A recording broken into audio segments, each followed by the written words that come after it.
Bismillahirrahmanirrahim. Assalamualaikum warahmatullahi wabarakatuh.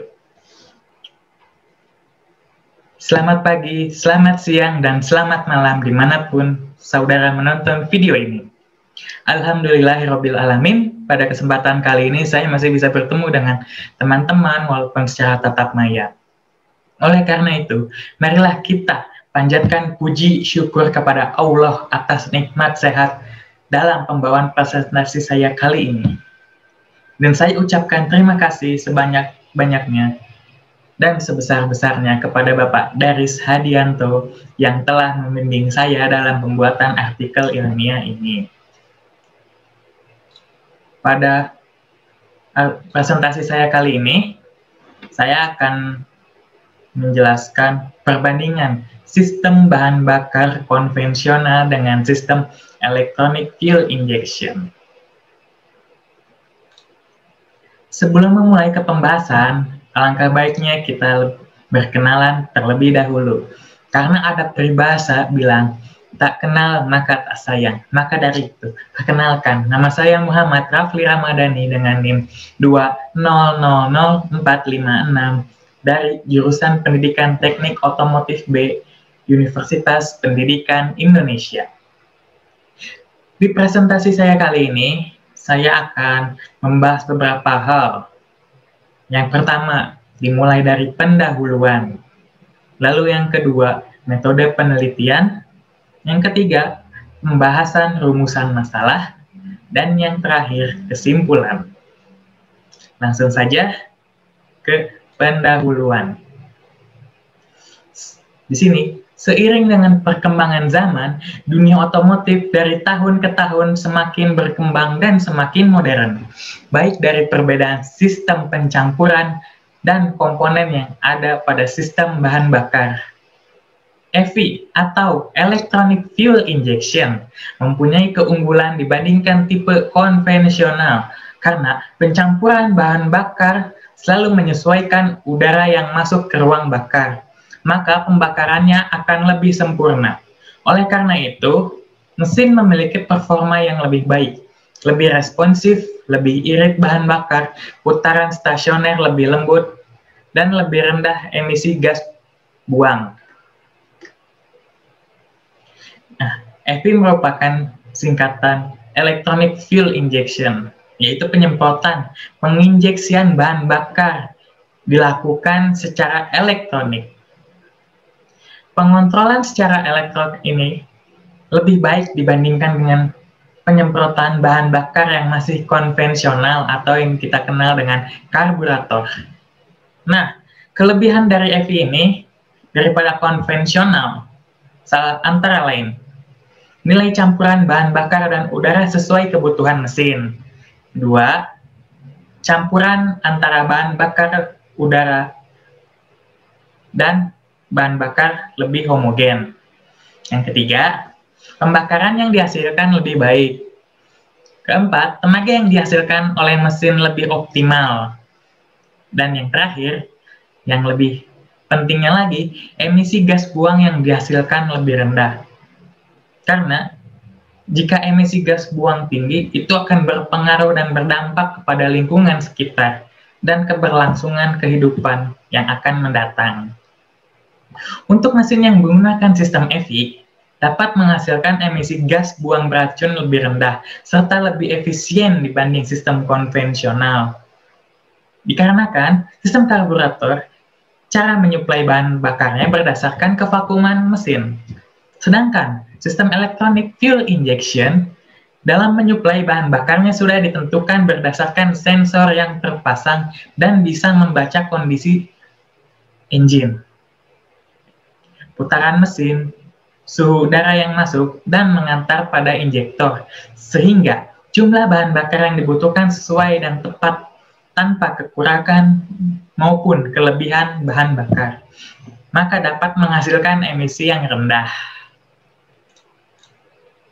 Lalu selanjutnya, metode penelitian. Metode penelitian saya gunakan adalah metode eksperimen. Menurut Safrain and Tankard, 2001, menunjukkan bahwa Hofland and Weiss tahun 1951 melakukan penelitian dengan metode eksperimen untuk meneliti pengaruh kredibilitas komunikator terhadap penerimaan dan pemahaman isi pesan. Bahkan hingga sekarang di mana komunikasi sudah menjadi bagian dari industri komunikasi yang sangat maju, metode eksperimen tidak pernah surut sumbangnya dalam aktivitas keilmuan maupun aktivitas industri komunikasi. Metode eksperimen merupakan bentuk khusus investigasi yang digunakan untuk menentukan variabel apa saja dan bagaimana bentuk hubungan antara satu dengan yang lainnya.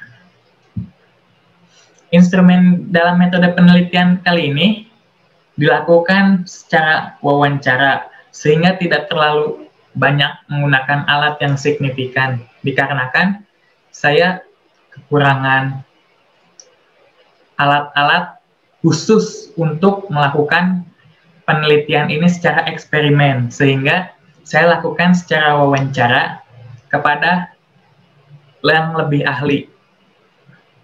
Untuk desain penelitian ini, pada umumnya digunakan dalam penelitian yang bersifat laboratoris, yaitu apakah hasil penelitian itu benar adanya.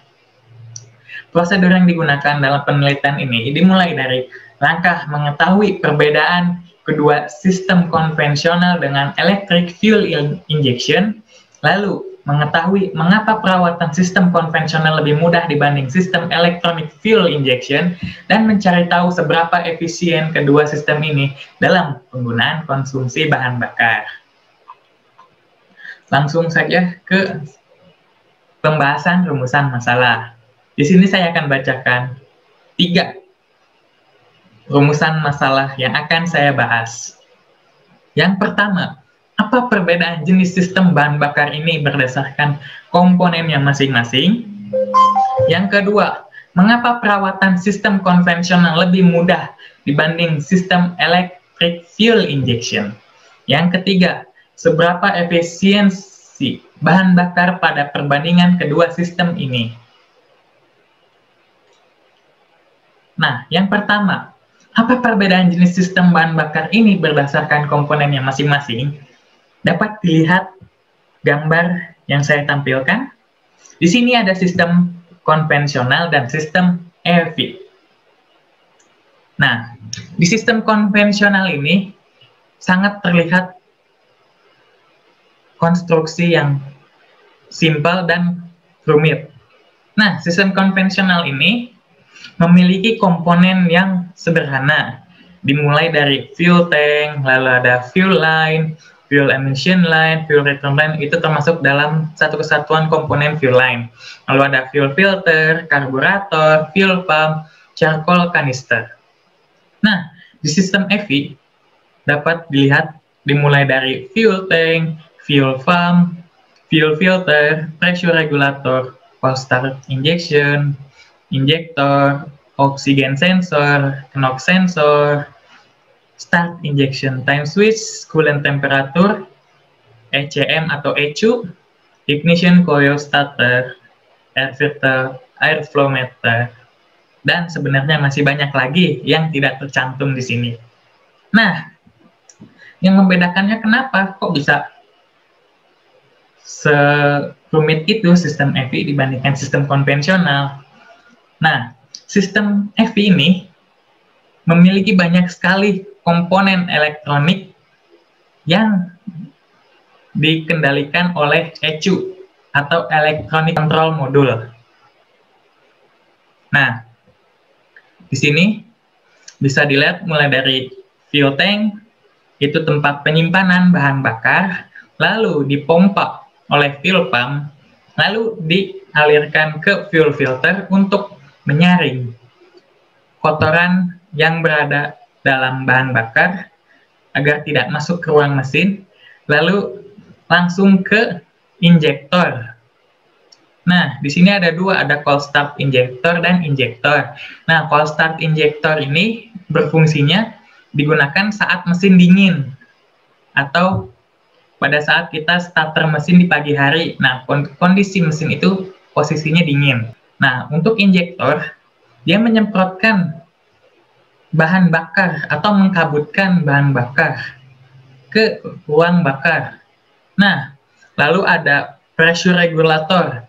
Nah, berfungsinya saat fuel pump memberikan tekanan untuk mendorong bahan bakar ke injektor, saat tekanannya itu berlebih, maka akan dikembalikan ke fuel tank atau tempat penyimpanan bahan bakar. Jadi, pressure regulator berfungsinya untuk mengembalikan bahan bakar bertekanan lebih. Seperti itu. Nah, sebenarnya sistem EV ini mudah dipahami seperti sistem konvensional. Nah, sistem konvensional itu sama konsep dasar kerjanya. Intinya menyalurkan dan mengkabutkan bahan bakar ke ruang bakar. Nah, kalau sistem konvensional ini dari bahan bakar terus dipompa ke lewatin fuel line, terus ada fuel filter, ada charcoal canister, lalu ke karburator. Nah, kalau di sistem EV ini lebih dikenalnya dengan throttle body. Nah, kalau sistem konvensional bekerja berdasarkan kevakuman engine atau mesin. Nah, jadi dapat terlihat perbedaan komponennya seperti itu. Lalu lanjut ke pembahasan yang kedua. Lalu mengapa perawatan sistem konvensional lebih mudah dibanding sistem electric fuel injection? Mengapa? Kita lihat gambar sebelumnya. Nah, sistem konvensional ini sangat mudah perawatannya. Kenapa? Karena sistem karburator yang kita kenal di Indonesia lebih mudah dirawatnya karena tidak dikendalikan secara elektronik atau menggunakan komputer, tetapi secara konvensional berdasarkan kevakuman engine. Nah, kevakuman engine itu jadi hisapan mesin, seperti itu. Semakin besar vakumnya, semakin banyak bahan bakar dan udara yang dihisap, seperti itu. Nah, kalau penyetelan karburator hanya membutuhkan satu alat. Salah satunya itu adalah obeng. Obeng plus dan ada juga obeng min. Nah, itu hanya perlu menyetel seperti baut lansang, baut angin, baut bahan bakar untuk mencampurkannya ke dalam ruang bakar. Sedangkan sistem EV ini berbeda. Kenapa? Karena memiliki banyak sensor elektronik. Nah, sistem EV ini, jika ada salah satu sensor yang bermasalah, maka akan berpengaruh ke sensor yang lain. Nah, kenapa bisa begitu? Karena sensor-sensor yang terdapat dalam sistem EV ini saling bersinambungan, saling berhubungan. Nih, misal contoh airflow meter itu kan sensor tekanan udara. Nah, saat sensor tekanan udara bermasalah, otomatis akan berpengaruh ke injektor. Kenapa? Karena pembacaan udara yang masuk tidak sesuai. Maka otomatis injektor pun menyemprotkan berdasarkan sensor airflow meter yang rusak. Otomatis bahan bakar dan udara yang dicampurkan itu tidak maksimal. Bisa saja menjadi terlalu irit, bisa saja menjadi terlalu boros. Seperti itu. Untuk yang kedua. Yang ketiga, seberapa efisiensi bahan bakar pada perbandingan kedua sistem ini? Nah, seperti yang saya jelaskan sebelumnya juga.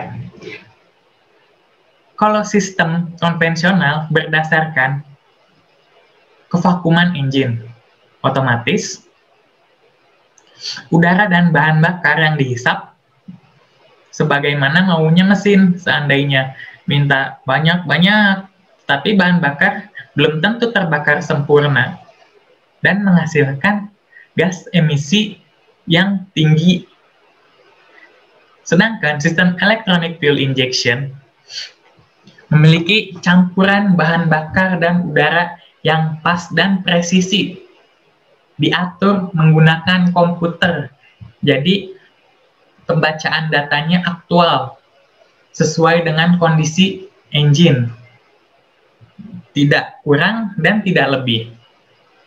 Lebih simpelnya, sistem konvensional itu lebih simpel dalam perawatan, tetapi lebih boros atau kurang efisiensi dalam penggunaan bahan bakar. Sedangkan sistem EV lebih mudah, lebih praktis, tetapi perawatannya lebih rumit, lebih susah.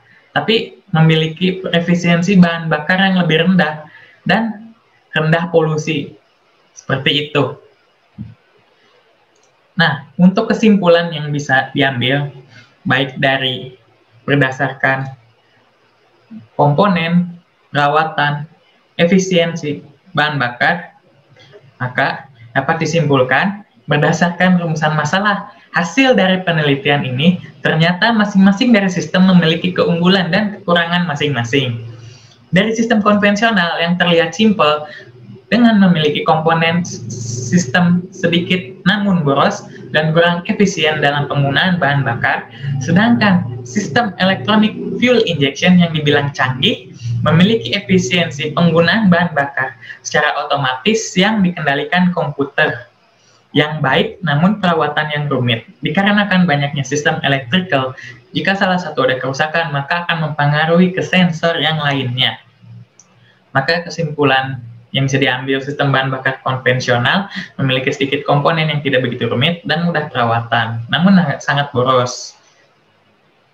Sedangkan sistem EV memiliki penggunaan konsumsi bahan bakar yang pas dan tepat sesuai dikendalikan komputer, tetapi perawatan yang begitu rumit. Begitulah keunggulan dan kekurangan masing-masing sistem bahan bakar kendaraan.